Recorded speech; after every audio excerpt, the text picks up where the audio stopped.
Pernahkah kamu membayangkan bagaimana rasanya kehilangan pekerjaan tiba-tiba, mengalami musibah, atau menghadapi biaya rumah sakit yang mendadak? Jika kamu belum punya dana darurat, situasi seperti itu bisa sangat mengguncang secara finansial. Di video kali ini, kita akan bahas kapan sebaiknya kamu mulai punya dana darurat dan mengapa ini penting untuk kestabilan keuanganmu. Sebelum masuk ke waktunya, kita pahami dulu.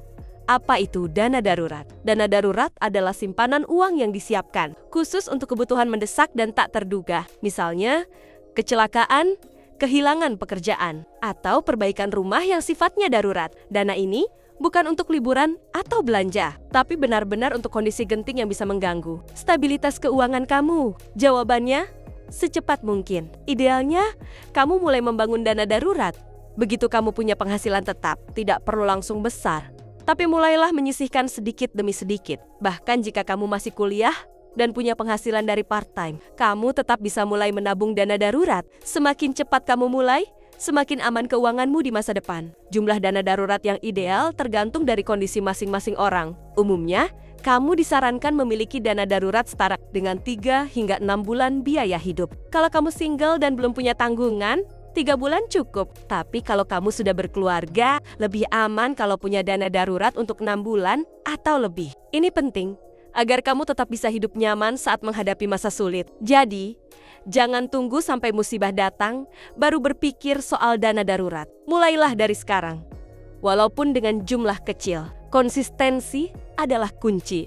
Banyak orang menunda punya dana darurat karena merasa penghasilannya pas-pasan. Padahal, membentuk dana darurat bukan soal besar kecilnya penghasilan, tapi soal kebiasaan menyisihkan secara konsisten. Bahkan, dengan menyisihkan Rp10.000 atau Rp20.000 per hari pun bisa jadi awal yang bagus. Yang penting kamu punya komitmen dan tujuan keuangan yang jelas. Untuk mempermudah, kamu bisa pisahkan rekening khusus dana darurat dari rekening utama. Ini membantu kamu agar tidak tergoda untuk menggunakan uang tersebut untuk hal-hal konsumtif. Pilih rekening yang mudah diakses tapi tidak terlalu menggoda untuk diambil, seperti tabungan tanpa kartu ATM atau dompet digital dengan fitur kantong khusus. Banyak yang bertanya, apakah investasi bisa menggantikan dana darurat? Jawabannya, tidak. Dana darurat harus liquid dan mudah dicairkan kapan saja. Sementara itu, investasi seperti saham atau reksadana butuh waktu dan bisa mengalami fluktuasi nilai. Jadi,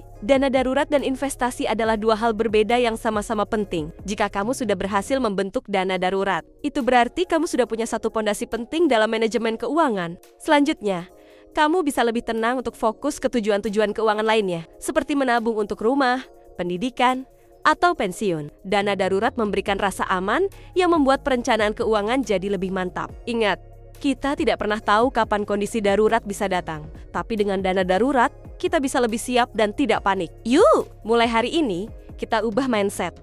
Bukan nunggu mapan dulu baru punya dana darurat, tapi justru dengan punya dana darurat, kita bisa jadi lebih mapan. Jangan lupa, bagikan video ini ke teman atau keluarga kamu yang belum. Mulai nabung dana darurat karena ini adalah langkah kecil dengan dampak besar dalam proses membangun dana darurat. Penting juga untuk mengevaluasi pengeluaran bulananmu. Coba catat pengeluaran harian selama sebulan, lalu identifikasi mana yang bisa dikurangi. Uang dari pos yang tidak terlalu penting ini bisa kamu alihkan ke dana darurat tanpa kamu sadari. Cara ini bisa mempercepat tercapainya target dana daruratmu. Selain itu, libatkan keluarga atau pasangan jika kamu sudah menikah. Dana darurat adalah tanggung jawab bersama, bukan hanya milik satu orang.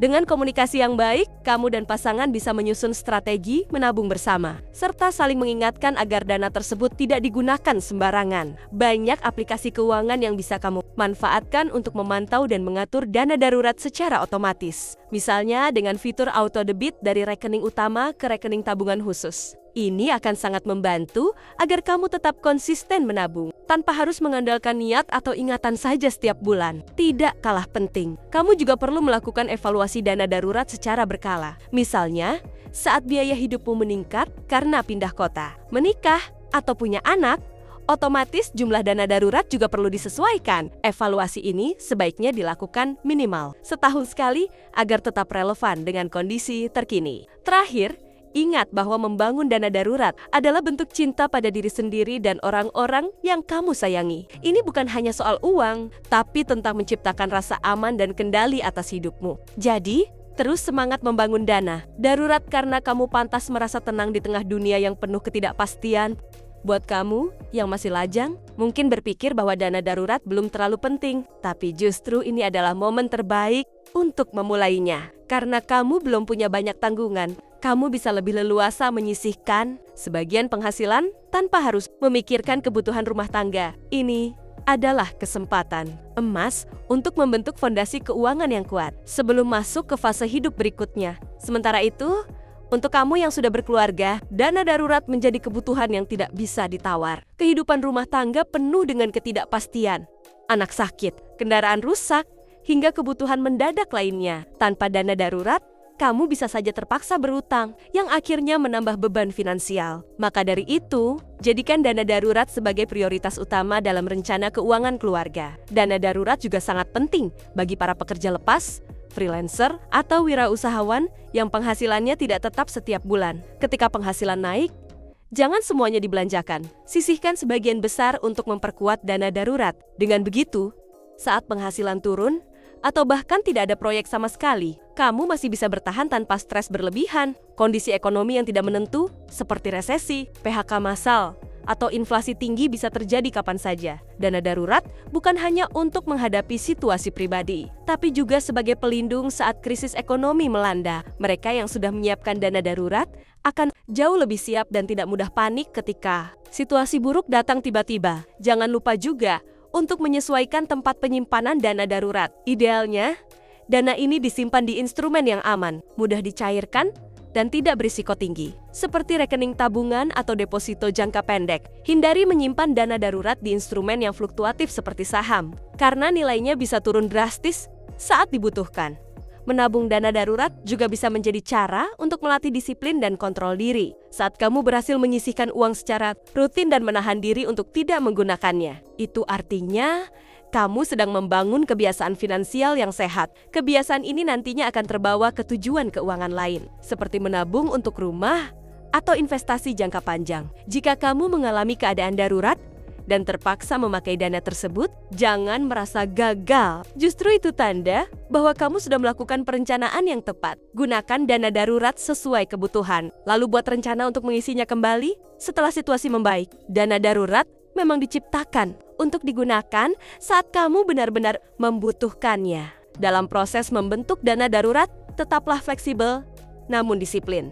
Fleksibel dalam menyesuaikan jumlah tabungan saat penghasilan berubah, tapi tetap disiplin dalam menyisihkannya secara konsisten. Ingat, stabilitas finansial bukan soal siapa yang punya penghasilan paling besar, tapi siapa yang paling mampu mengelola penghasilannya dengan bijak. Kamu juga bisa mencari sumber tambahan, penghasilan untuk mempercepat pencapaian dana darurat. Misalnya, jual barang yang sudah tidak terpakai, ambil pekerjaan sampingan, atau manfaatkan keahlian kamu secara freelance. Setiap tambahan penghasilan, sekecil apapun, bisa membuat target dana daruratmu lebih cepat tercapai. Terakhir, jangan lupa untuk terus belajar dan memperkaya wawasan finansial. Dana darurat hanyalah salah satu elemen dari perencanaan keuangan yang baik. Masih ada tabungan jangka menengah, investasi, asuransi, dan pensiun. Tapi ingat, semuanya berawal dari satu hal: kesiapan menghadapi keadaan darurat. Maka, yuk, mulai dari sekarang dan jadikan dana darurat sebagai prioritas utama.